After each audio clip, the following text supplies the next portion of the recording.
بسم اللہ الرحمن الرحیم۔ طوفان گزر جانے کے بعد جب کشتی جودی پہاڑ پر رکی تو اس میں سے 80 افراد اترے۔ اس بارے میں حضرت عبداللہ بن عباس رضی اللہ تعالی عنہ سے روایت ہے کہ طوفان گزر جانے کے بعد 80 افراد کشتی سے اترے۔ وہی لوگ طوفان گزرنے کے بعد اس دنیا کے بچ جانے والے باشندے تھے، لیکن ان 80 افراد میں سے بھی اللہ پاک نے اولاد صرف 3 کو عطا فرمائی۔ وہ 3 کون تھے جن سے دنیا نے دوبارہ جنم لیا؟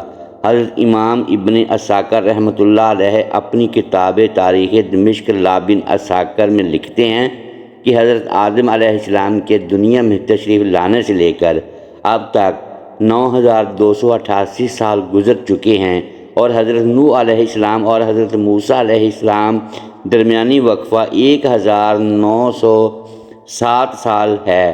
حضرت آدم اور حضرت نوح علیہ السلام کے درمیان 1142 سال کا فرق ہے، یعنی حضرت آدم کی وفات کے تقریباً 1420 سال بعد طوفان نوح کا عذاب دنیا پر واقع ہوا۔ جب یہ 80 لوگ کشتی سے اترے تو یہ شروع میں بابل کے ارد گرد آباد ہوئے، اور وہاں انہوں نے ایک بازار بھی قائم کیا جس کو سوق شمانین یعنی 80 افراد کا بازار کہا جانے لگا۔ شروع میں یہ مختلف زبانیں بولتے تھے، پھر اللہ پاک نے ان پر کرم کیا اور ان کو ایک نئی زبان عربی سے متعارف کروا دیا۔ طوفان سے پہلے حضرت نوح علیہ السلام کی اولاد موجود تھی، جبکہ ان کے بیٹے سام کی عمر 98 برس تھی۔ یہ یاد رہے کہ طوفان نوح میں تمام انسانیت کو اللہ پاک نے ہلاک کر دیا، سوائے ان 80 افراد کے جو کہ حضرت نوح علیہ السلام پر ایمان لائے اور کشتی میں سوار ہوئے۔ آج یہ ساری دنیا نسل نوح علیہ السلام ہی مانی جاتی ہے۔ اللہ پاک قرآن میں فرماتا ہے کہ ہم نے اس کو اولاد کو باقی رکھا۔ حضرت ابن عباس رضی اللہ تعالی عنہ روایت ہے کہ حضرت نوح کے 4 بیٹے پیدا ہوئے: سام، بام، یافس اور کنعان۔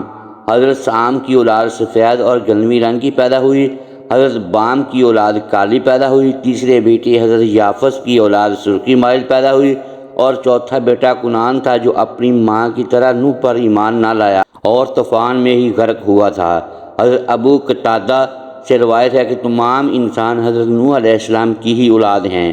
جب یہ 80 افراد کشتی سے اترے تو اللہ پاک نے حضرت نوح اور ان کے تینوں بیٹوں یعنی بام، سام اور یافس کے علاوہ باقی لوگوں کو ایک خاص بیماری میں مبتلا کیا کہ وہ اولاد پیدا نہ کر سکے۔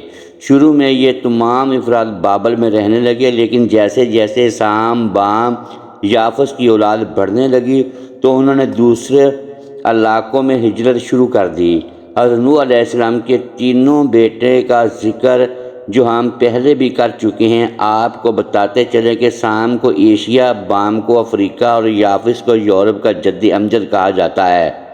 اس بات کو تاریخ کی تقریباً تمام کتب میں بیان کیا گیا ہے، یہاں تک کہ مغربی تاریخ دان بھی اس کو مانتے ہیں کہ اس وقت جو ہم دنیا میں موجود اقوام ہیں سب کے سب حضرت نوح کے انہی 3 بیٹوں کی اولاد سے ہیں۔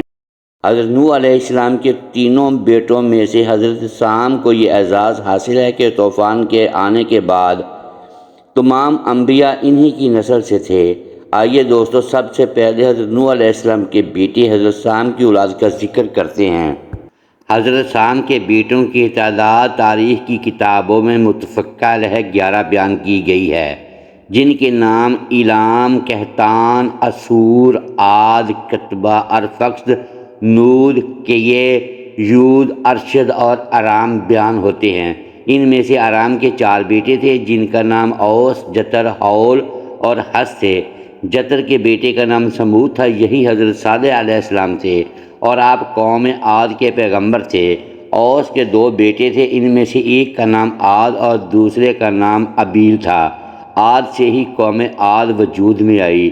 ابیل کے بیٹے یثرب نے ایک بستی آباد کی تھی جو اس کا نام کی مناسبت سے یثرب مشہور ہوئی، لیکن جب نبی مکرم حضرت محمد صلی اللہ علیہ وآلہ وسلم نے مکہ سے یثرب ہجرت کی تو اس کا نام مدینہ منورہ رکھ دیا گیا۔ سام کے بیٹوں میں سے ارام کے علاوہ صرف ارفکسد کی اولاد کا تذکرہ تواریخ میں موجود ہے۔ ارفکسد کے 2 بیٹے شالخ اور کمورس تھے۔ کمیورس فارس کا جدی امجد بنا۔ کمیورس کے 6 بیٹے عراق، فارس، سیامک، شام، تور اور دمغان اپنے اپنے علاقے اور ان کی نسلوں کے مورث اعلیٰ کہلائے۔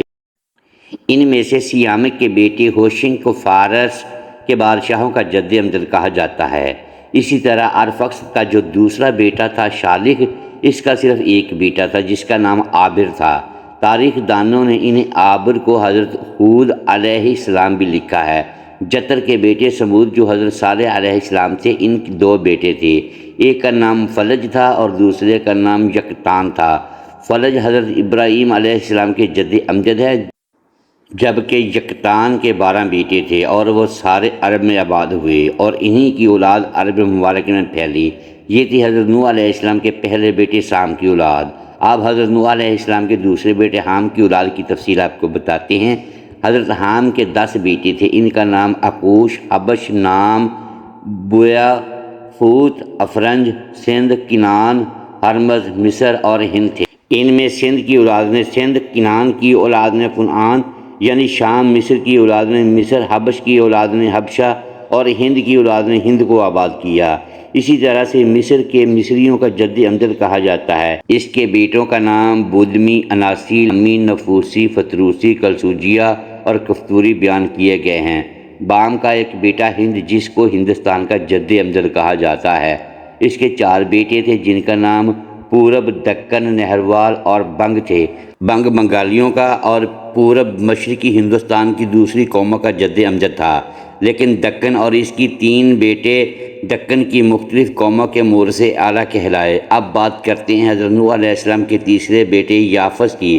حضرت یافس کے 10 بیٹے تھے جن کے نام بالترتیب اردیس، ترک، ہمبر، چین، مادی، ماجوج، یادان، توبل، مسک اور تیراس ہیں، یعنی چینی عوام حضرت یافس کے بیٹے چین کی اولاد ہیں۔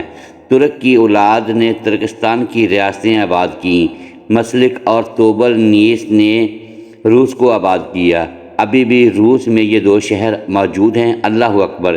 دیکھیے میرے اللہ کی شان کیسے حضرت آدم علیہ السلام سے انسانوں کی ابتدا کی اور پھر طوفان نوح میں ایک دفعہ انسانوں کو ختم کیا اور کس طرح پھر دوبارہ طوفان نوح کے بعد کروڑوں انسانوں کو پیدا کر دیا۔ بے شک زمینوں اور آسمان بلکہ اس پوری کائنات کا اللہ ہی خالق و مالک ہے۔ ہمارے لیے کتنی شرم کی بات ہے کہ ایک ہی جد امجد کے باوجود ہم ایک دوسرے کی جان کے دشمن بنے ہوئے ہیں۔ اللہ پاک ہم سب کو ہدایت اور بھائی چارہ عطا فرمائے۔ امید ہے کہ یہ ویڈیو آپ کو پسند آئی ہوگی۔ ایسی اسلامک ویڈیوز کے لیے ویڈیو کو لائک کیجئے اور اپنے اس چینل کو سبسکرائب کر لیں اور بیل آئیکن پریس کر دیں تاکہ ہر نئی آنے والی ویڈیو آپ تک بر وقت پہنچ سکے۔ شکریہ۔ اللہ حافظ۔